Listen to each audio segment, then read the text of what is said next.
So spring isn't even here yet. It's not even officially spring, which is March 20th. Easy to remember because it's my husband's birthday.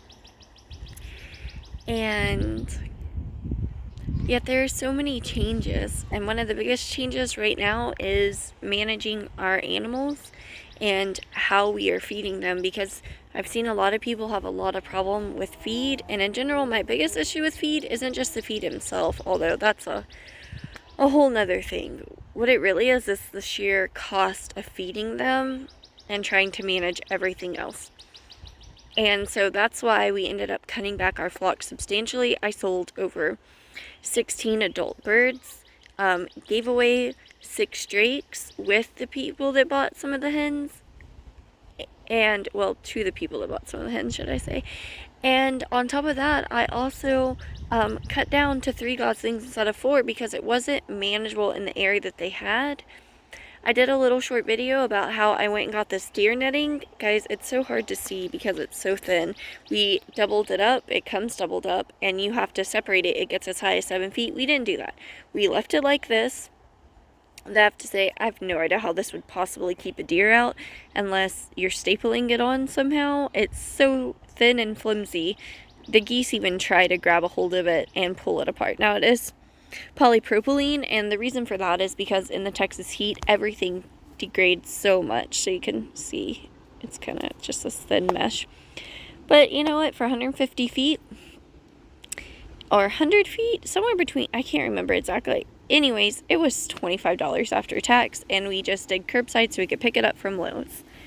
And we were able to, with just that, because we already had some T-posts, fence off all of this area right here.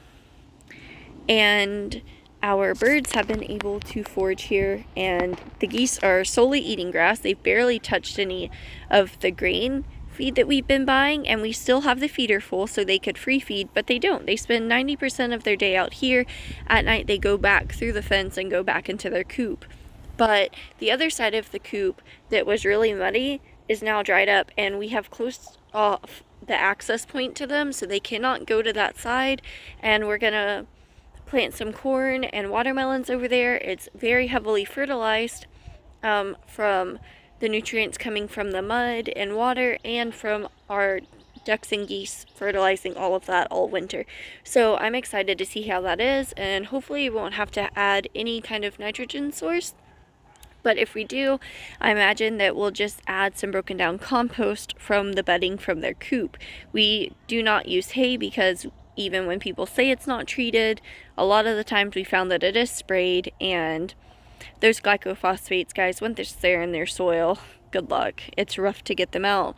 And if you're like me, I just don't have the money and time to invest in trying to fix soil every time there's something in our hay that wasn't supposed to be there, and that we were sold at a higher price and said that it was good and it wasn't. It's disappointing. It's frustrating. There are plenty of people that want sprayed hay, you know, be honest. Because I can tell you, as a small homesteader, I would gladly pay a little bit more for hay that I know that wasn't sprayed, so that I can use hay or even straw as bedding, you know. But I'm going to end up in a whole rant, so I need to change the subject. It's very frustrating to say the least. So I've been using shavings, which aren't without their own issues, but the pine shavings break down quickly. I can reuse them in my garden. I haven't had any kind of issue with growth being stunted doing that yet. And I've also been able to use it in the pathways between my gardens to mulch. So I'll keep you updated on how that goes, and if I have issues, I'll let you know. But free ranging, I mean, you can see how much they've eaten. All this grass was about that height over there of those weeds under the jungle gym where the ducks are hanging out. And now they've all taken it down. The ducks will eat the grass, they'll eat the insects out of the grass. Same for the geese, are in love with grass. It's just so amazing. They say that geese can eat about 30% of their body weight. That means that Dorian alone is eating a substantial amount of grass.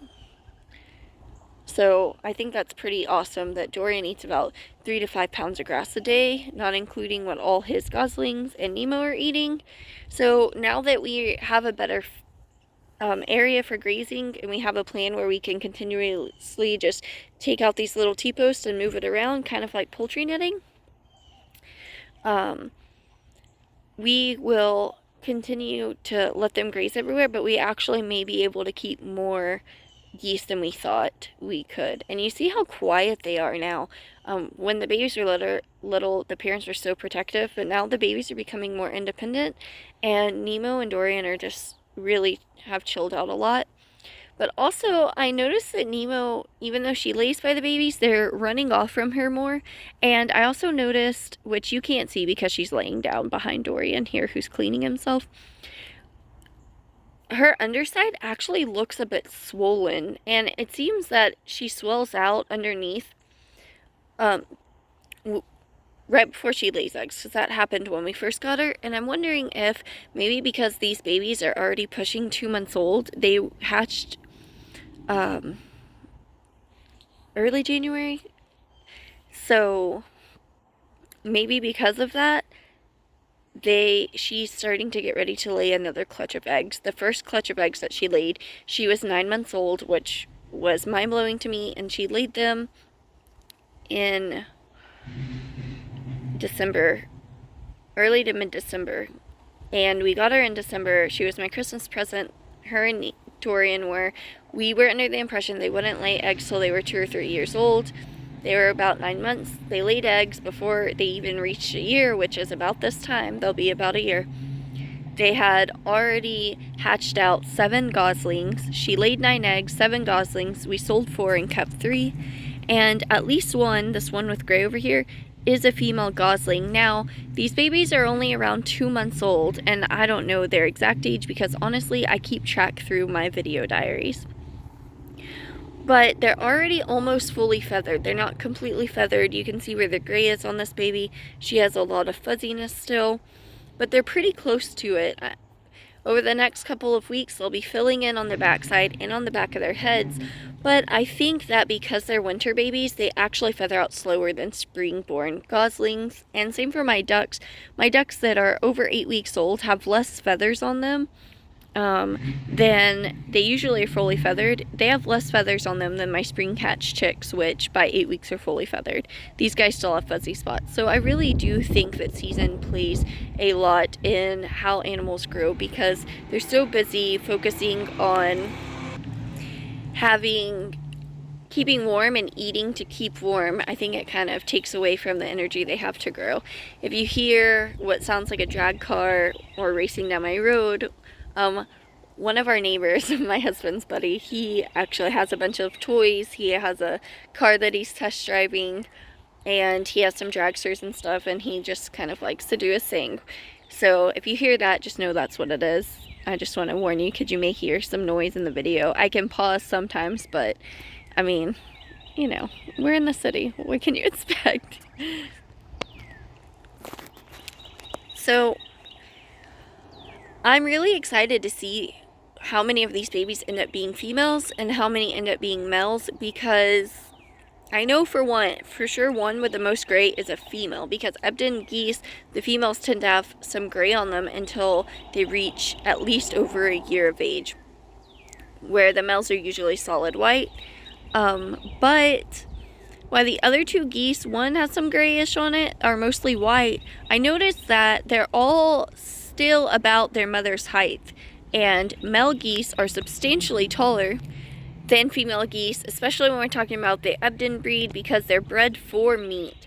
Now, we are not eating our geese. We could. I mean, we eat meat, guys. I know that some people are against that. I understand your feelings on it. That's not gonna change the way I think about it. So, but these guys, we're simply raising them to mow our lawn. None of these will go into the freezer that we know of, especially if they're females.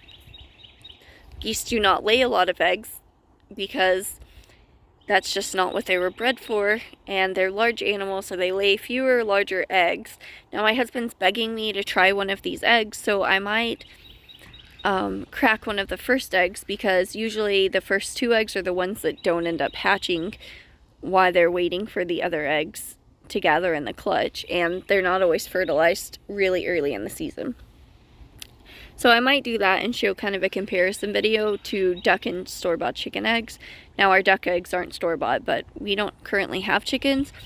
My son has a bunch of chickens in the incubator, and so we may have chickens by the time she starts laying again that are laying age. But that'll only be if she lays in the winter. If she lays in the spring, you know, again. Now, I don't know. I hear about some people whose geese lay twice a year.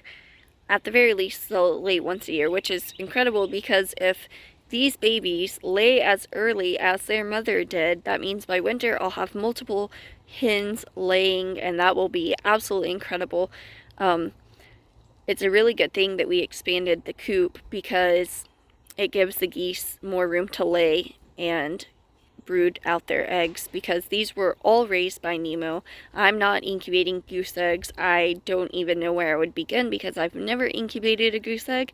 In fact, until just now in December, I've never even raised geese on my own. So everything that I'm showing you is what I'm learning as I go. It's, you know, it's just an entire learning experience for me and doing it on my first go. So I want to show everyone what's happening, so you're kind of encouraged to do your thing, but also there's more information available. I want to include information about their size, their weight, what they eat, how we're feeding them, the cons and the pros of everything, grazing, how well they're feathering in, their colors, some of their genetics. Like, I want to put all of that information out there because I am so hungry for information myself.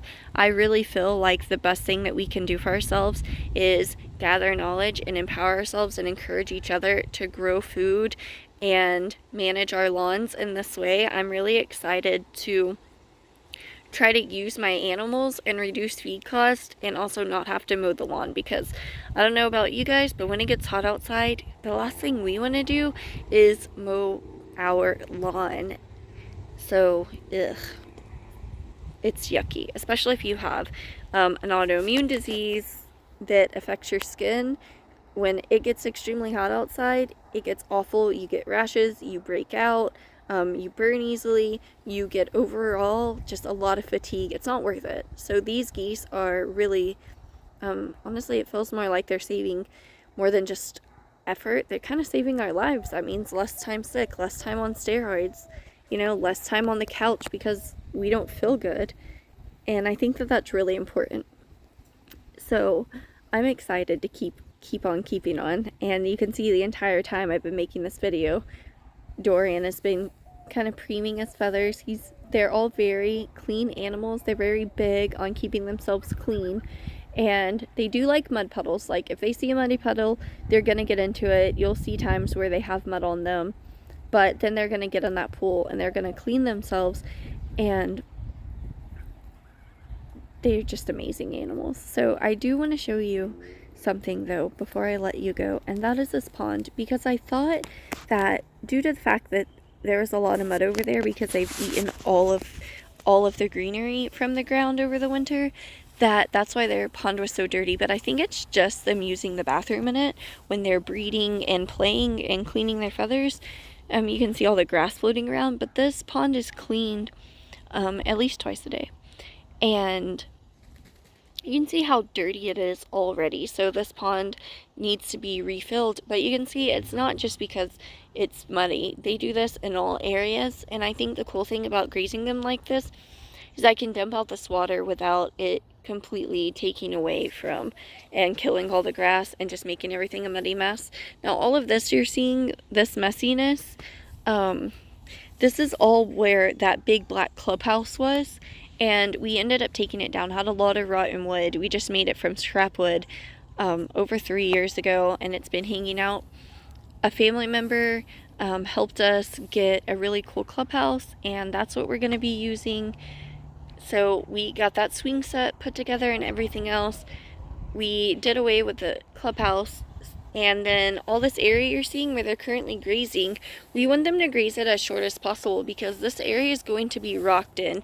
We are a pretty decent sized family compared to your average American family. And by American, I mean we live in the United States. We have 4 children, and you know, it's getting more and more common to see about 2 children. But, you know, so we're a little larger in house size, and it's important for us to have space for our kids to park. If they start driving, for my husband to expand a shop, maybe we can set up a cleaning room and processing room for the vegetables. That would be really cool to have. So all of the space that they're grazing will eventually be rocked in, probably next year if things go to plan, but life happens, you know. But we really need to expand some of that, but still keep enough area to grow food, because even though we have 4 children, I also have 3 younger siblings. I'm the oldest of a ton of kids, guys. So I come from a family that's more than double the size of our household. And that's why it's important to kind of share vegetables. My brother and sister-in-law, they have been so generous to give us their extra squash over the last year that they've been growing with their children. And so it would be really cool to be able to swap out different vegetables that I've grown versus what they've grown. If you see my ducks and geese are getting spooked, it's because all of the vehicles driving past, big motors, big trucks, loud fast cars is the thing in Texas, guys. So when those big old trucks come by, they do not like the sound of it, even though they're literally at the back of our property. And we have just under 3/4 of an acre. Actually, we have 0.68 of an acre. So they still don't like all that noise. I think when we finally get a chance to move, if we ever get the chance to move out of the city, they're going to really enjoy it. As you know, with everyone's medical conditions, being able to be within a certain driving distance to the med center is really important to us, and having a good EMT team is important to us, because we have had emergency situations for our daughter where it has been life-threatening and terrifying, and the amazing workers in our town, our paramedics, they have saved her life more than once. They're just a godsend. I don't know if they'll ever see any of these videos, but I hope they truly know just how much they mean to us, because, you know, I don't think we could do this without them, and I'm getting a little emotional. So I'm just gonna change the subject right now, because so much is happening. This is our doctor's appointment season, and it's been rough. But, you know, if you're wondering why we're doing everything on such a small scale, this is why. We have to put the health of our family first. And that means that we're not able to move to a larger parcel of land, nor can we afford it right now. So I was like, watching Roots in Refuge Farm, because, you know, Jess is one of my favorites to watch. She's so encouraging, and I've been watching her since almost the beginning, since it was actually several families and not just one. I've even seen all those videos way back when, like years and years ago. And one of the things that she had always said is that she wished she would have, you know, learned when she was still in the city and made her mistakes then. And I was like, you know what, I'm just going to do it. I'm going to start while we're still in the city. I want a homestead. It's important to me. It's important to my family. Let's do it. Let's make our mistakes. Let's, you know, make our waiting room our classroom. Let me take that advice and show other people how they can do this thing on their land where they are. You know, families come in so many different shapes and sizes, and you know, and by shapes I mean that we just don't all fit into that little square box, do we? There are so many exceptions. I mean, is there really a rule when it comes to the things that different people are going through? So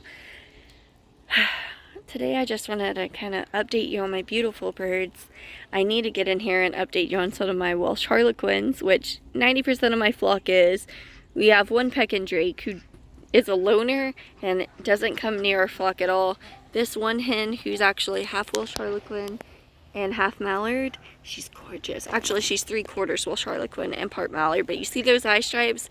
Those are Mallard eye stripes. That's not a Welsh Harlequin trait, not something you want in your Welsh Harlequin flock.